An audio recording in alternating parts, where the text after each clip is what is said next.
Today's scripture reading brings us to Romans chapter 11. Romans chapter 11. I just have one title for the entirety of the chapter, and the title is this, and that is, God is not through with the Jews.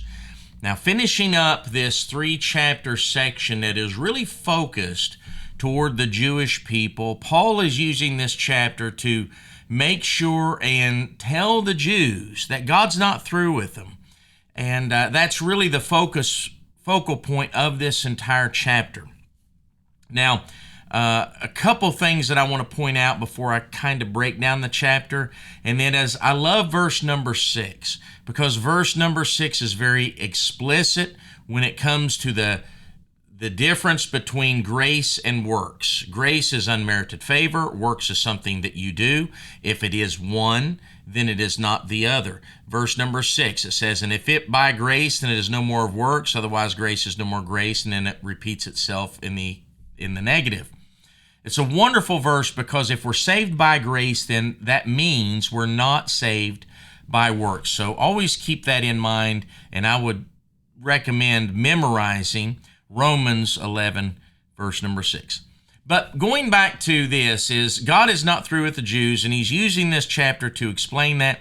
We see verses 2 through 4, Paul gives an illustration of Elijah and speaking about how while God has set the nation of Israel aside, there's still a remnant. There's still a remnant that God is dealing with. There's still a remnant that have not blinded their eyes and have not turned away from the truth, and that they will hear the gospel. Just as the 7,000 that, when Elijah said, they've all turned aside, and God says, no, there's still a remnant. And there's still a remnant during this day. Verses 9 through 12, he gives a scripture of David, and that is to assure that all of this is part of the plan. Everything that is working is all part of the master plan. And we'll get to that in just a second. And in verses 16 through 23, you see that he gives an illustration. This is of the natural branch and then the wild olive branch being grafted in. This illustration is, this part is directed mainly toward the Jews, but not exclusively. But it's to tell the Jews and to say, hey, you have no reason or right to boast. Don't be bragging because God is, giving you this great gift, because if it were not for the Jews and if it were not for the natural branch, you'd have nothing to be grafted into. And so he says, be not high-minded, but fear. If he spared not the natural branch, then he wouldn't spare you either. Now, the picture is that the natural branch is the history and the patriarchy of the Jews, Abraham, Isaac, Jacob, those in which God had made these promises to.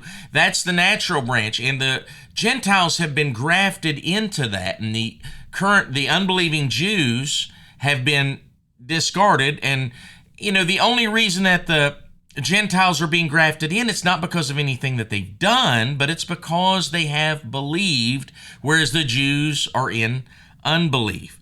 So there's that. And in the conclusion of this chapter, he just is praising God. He says, oh, the depth of the riches, both of the wisdom and knowledge of God, how unsearchable are his judgments and his ways past finding out. The reason he's praising God like this is because of the order in which all of this is happening.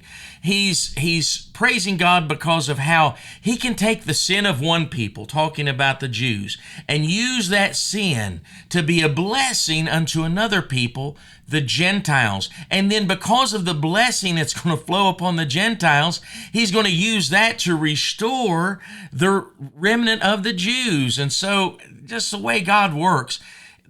The scripture is so true in Romans 8:28.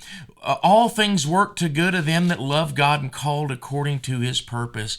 God is a wonderful God, and he has a plan, and I'm just thankful that he's the one that I serve. And that's all we got for you for tonight. So God bless, and we'll look forward to, Lord willing, seeing you tomorrow.